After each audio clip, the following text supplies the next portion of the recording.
Hi, everybody. On a part-time basis. Hello, everybody. Hello there. Anyway, certainly good afternoon and welcome to Borough Hall. First, I know all of us are shocked and outraged by the despicable and murderous attacks in Boston. So all of us here in Brooklyn and New York send our thoughts and prayers to the victims and their families, and certainly to the entire city of Boston. I'm confident that those responsible will be apprehended, and the punishment they get should be one of significant, direct, and a way to dissuade anyone else from such murderous acts.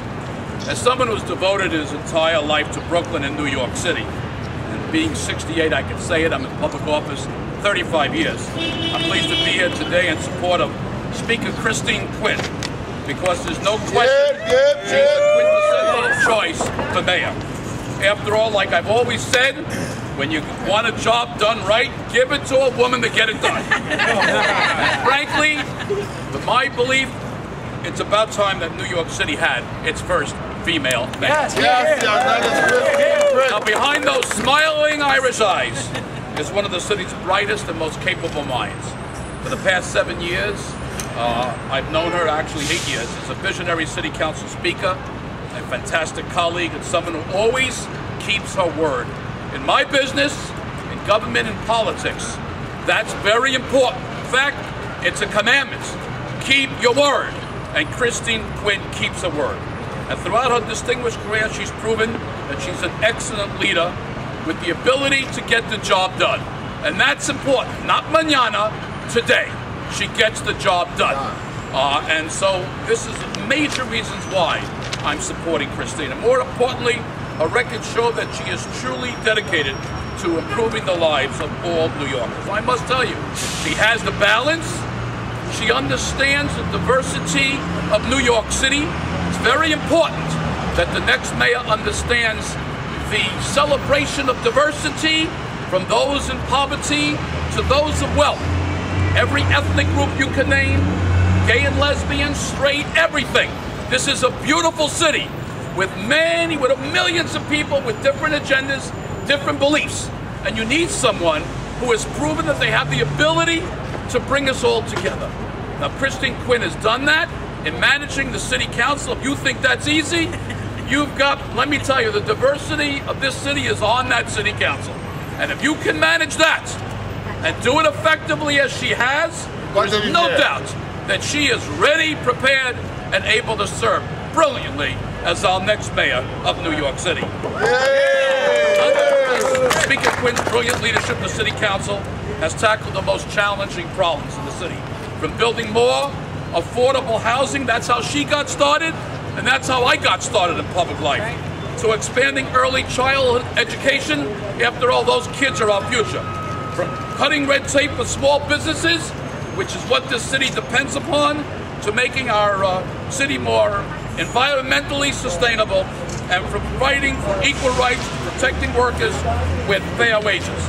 And here in Brooklyn, she helped create thousands of jobs in the Brooklyn Navy Yard, which we're very proud of. Those are exactly the kind of jobs we need for today and tomorrow, and supported critical daycare and after-school programs, and helped launch our East River Ferry. And of course, in the aftermath of Hurricane Sandy, Speaker Quinn was a valuable ally in coordinating relief, and I know because my office and I were in touch with her folks every day during that horrible situation, and rebuilding efforts to residents and small businesses that were hit hard by that storm. Now, rather than let process override results, there are people, believe it or not, in my profession where process is more important than getting things done. Christine understands that process is important, but getting results is more important. And she gets the job done today. And rather than wait, like I said, to do it tomorrow, the job's got to be done today. And that's who I personally believe, the kind of person we should have as our next mayor. I truly believe that Christine has that unique ability to understand and identify with every New Yorker, and to help them achieve their aspirations. Because her story is the embodiment, it really is, of modern day American dream right here in New York. Nothing was handed to her. At every step, she had to earn her success, frankly, by working her way up. And that's the way it ought to be. From a housing activist to working on campaigns, serving as city councilman Thomas Twain's chief of staff, becoming a city council member herself, and then becoming the speaker. She's proven she's the right woman to be our city's next mayor because she did it the old-fashioned way. She worked for it and earned it. Now, Christine, I want you, the only thing I regret is that when you become mayor, I won't be borough president. I would have loved to have been borough president of your leadership. But that ship has sailed, that's for sure.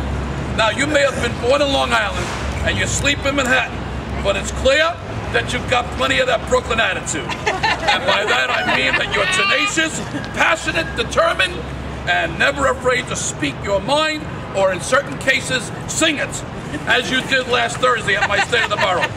However, whatever. It was a good audition. So I'm thrilled to support Speaker Christine Quinn to be the next mayor of New York City. The bottom line is this in Brooklyn: Quinn it to win it. Ladies and gentlemen, Christine Quinn.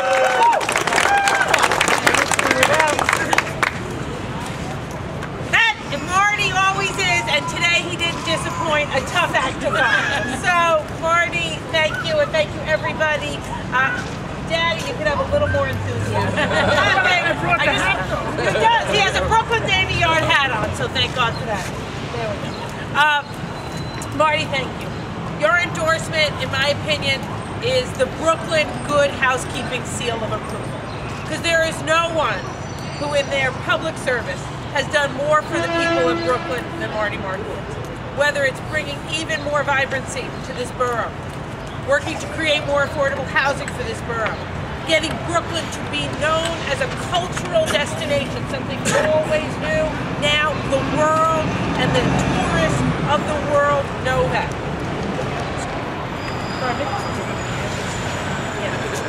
That my father, who somehow feels the need to speak at these things, and was referencing that my brother-in-law, a professor at Yale Medical School, even comes down. Even so private that the Yaleys come down. Yeah, we're gonna tick the lock on that back there. So, now that I've lost my train of thought, because my father chimed in, or making sure that the libraries of the borough of Brooklyn, something Marty cares passionately about, are there every day for the children of New York. You know, government and service, whether you're the speaker, the borough president, or the mayor, is about delivering for people. It's about making this city and this borough a place of even greater opportunity for folks who are trying so hard to get into the middle class and folks who are trying so hard to stay in the middle class. And Marty's time as borough president and my time as speaker has been about delivering, about preventing the layoffs of 4,100 school teachers, about keeping every firehouse in Brooklyn and in every borough open so our public safety isn't compromised, about expanding affordable housing and bringing up the quality of the housing that already exists. That's how I've already delivered for the residents of this borough and this city. That's the type of work I'll do and deliver on as mayor. And I just want to thank Marty first and foremost for his friendship, second for his partnership in government. A partnership that's brought housing, brought jobs, brought pre-kindergarten seats to this borough, that is delivered to make people's lives better, and I thank him so much for this endorsement. And together, we're not only going to move forward to win, we're going to move forward to make Brooklyn an even better place for the middle class and every family that's working so hard to get to the middle class. So Marty, thank you for your 35 years of service. Thank you for everything you've done, and I just don't want you to think you're going to have a lot of time in retirement, because the mayor's going to need a full-time Brooklyn volunteer. So thank you, Marty. And Marty and I are happy to take questions. My father has no comment on anything today or any day ever moving forward. So. Ozzy, darling, yes. For the borough president, why is now a time to elect a woman rather than someone who is Latino or Asian or even a public school parent? Well, first off, I didn't refer to whether they're parents or not, and I didn't refer to their ethnicity at all. I didn't refer to that at all. Right. What I said was that competence is the most important thing. So I'm endorsing Christine because of her accomplishments and her competence. That's primary. And secondly, you know what? We're a city in which the majority are women. Brooklyn is majority women, and there's nothing to be ashamed of. You know what? We guys, don't get me wrong, we're very competent too. But it wouldn't be so bad finally to have a woman mayor. There's nothing to be ashamed of that. There's nothing to be. That's not the only reason why you should vote for. Of course not. Of course, it's competence and accomplishment primarily. And what'll that accomplish? Is it something that a female mayor can do that a man can't, or is there something symbolic about that? I don't believe that. What I do believe is that women bring a certain sensitivity and understanding to many different issues that face New Yorkers, particularly families. And I'm not going to say more than all men, but there's no question that there's a greater responsiveness in some ways. But really, the overriding reason why I'm doing this is because of her experience and her accomplishments. That's the most important thing. If she didn't have that, the woman factor would be far less important. It really would. Yes. What are the top 3 things you're going to do for Brooklyn in all this? Well, the first top 3 things would be what Marty says. No. I think the issue of the shortage of affordable housing is a crisis in this city, and you see that very significantly in this borough. We need to move forward with my plan to build 40,000 additional working class and middle class housing units across the city, and Brooklyn is a terrific place to start. 2, I want to expand jobs in Brooklyn. What Marty and I have been able to do at the Brooklyn Navy Yard, we can do that at Sunset Park, at the Marine Terminal, the Bush Terminal. If we change the management structure there and add a mayoral focus on those Sunset Park yards, we could bring 2,000 new jobs to Sunset Park incredibly quickly. 3, we've been working with a great organization in Brooklyn to expand worker-owned cooperatives in Brooklyn, put more people to work through that model. That's a 3rd thing I want to do. And 4th, although you asked for 3 on elected officials, so I'm going to say 4, we need to deal with the healthcare crisis that's occurring in Brooklyn. Last Saturday, I was at a rally to try to save Long Island College Hospital. Whether we save that hospital or not, we need a plan for how to bring real emergency and primary care to Brooklyn and other parts of the city as well, but we need to make sure Brooklyn is not left out of that focus. I might add, if I may, we've also discussed focusing in, I hope from day one, on East New York, Brownsville, East Flatbush, Cypress Hills. I must tell you, Brooklyn overwhelmingly is doing all right. That doesn't mean there's not problems, of course there are, but those communities in particular cry out, and what they cry out for is a creative approach to bringing manufacturing jobs back to an urban setting, and I think those communities are primed to have a manufacturing or more facilities there, and I know that Quinn understands that we need to have those, because the more people that work, the better it is for the families of those communities and everyone in Brooklyn and New York. Absolutely. Mr. Borough President, you talked emphatically about the fact that the Speaker gets things done as opposed to is obsessed with process. I was wondering if you can expand a little bit about that and maybe talk about how maybe some of the other candidates seem to be more interested in that process that you mentioned. Well, there are people that are consumed with stretching out reviews and panels, charades. I can go on and on in terms of an objective to get something done, as opposed to saying, here's the problem, here are the potential solutions, let's review those solutions and let's get it done. Let's put a timetable on that. Now, we have had instances, Christine and I, we have worked together, whether it was issues in Coney Island that we faced, and that's very important, trying to move the bureaucracy. It's amazing that anything gets done in this town. I have to tell you, it's amazing. But you need someone who's a nudger, a pusher, someone who's always challenging the system to move your bureaucracy to get things done. That's what I'm basically referring to. And let me add a couple more specifics of some of the things we've been able to do together in Brooklyn. You know, after the real estate market had a huge collapse in 2008, 2009, most people in this city said, well, we're going to have to wait this out before we can bring any more affordable housing to Brooklyn or other places. That wasn't our attitude. We brought experts to the table. We came up with the HARP program, the Housing Asset Renewable renewal program. We took stalled sites, buildings that were half done or done and empty, that dotted Flatbush and East Flatbush. Those buildings now are going to be rental units for middle-class families in those neighborhoods. They were built to be market rate, they were built to be luxury, probably out of reach for the neighbors of those buildings. We took this unfortunate situation, didn't look at it as a problem we couldn't overcome, didn't wait for it to go away. We seized it and turned it into an opportunity that in this case has brought housing to Flatbush and East Flatbush, and will also bring housing to Astoria. And we can do more of that. You know, we may not have, when Marty and I, in discussions last year, wanted to do more for early childhood education, we didn't talk about it. We introduced legislation in Albany that got passed that now makes kindergarten mandatory in Brooklyn and every borough come September. And that's on top of, citywide, the 10,000 additional full-day pre-kindergarten seats that we've got. Those are some of the real examples of seeing a problem, identifying a solution, even if no one else can see it because it's a tough time, and implementing that solution.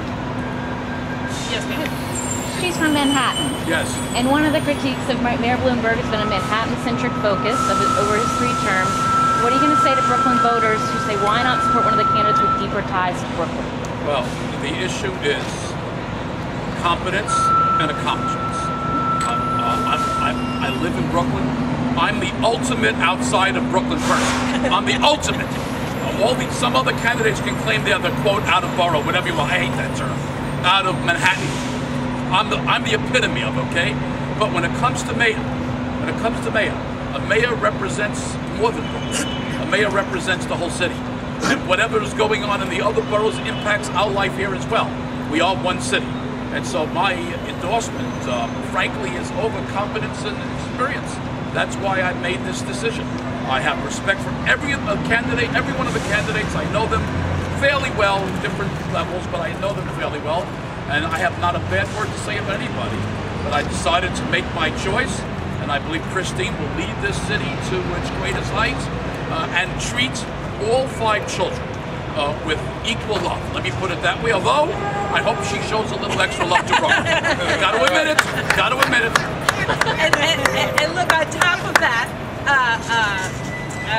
if you look at my record as time as speaker, it's one that's incredibly diverse, that's focused on every borough. Whether it's, as Marty said, the East River Ferry. Let me talk about that for a second, just as a real example about vision.